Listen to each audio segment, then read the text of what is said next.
देखिए फ्रेंड्स, ये है मेरे स्नेक प्लांट्स और मेरे स्नेक प्लांट्स में वाइट फ्लावर आए हैं। ये ब्लूमिंग हुई है।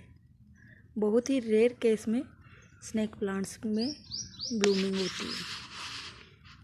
मेरे स्नेक प्लांट्स में ब्लूमिंग होने का एक ही रीज़न है, मैंने इनको इंडोर नहीं रखा है और इनको मिट्टी में लगाया हुआ है।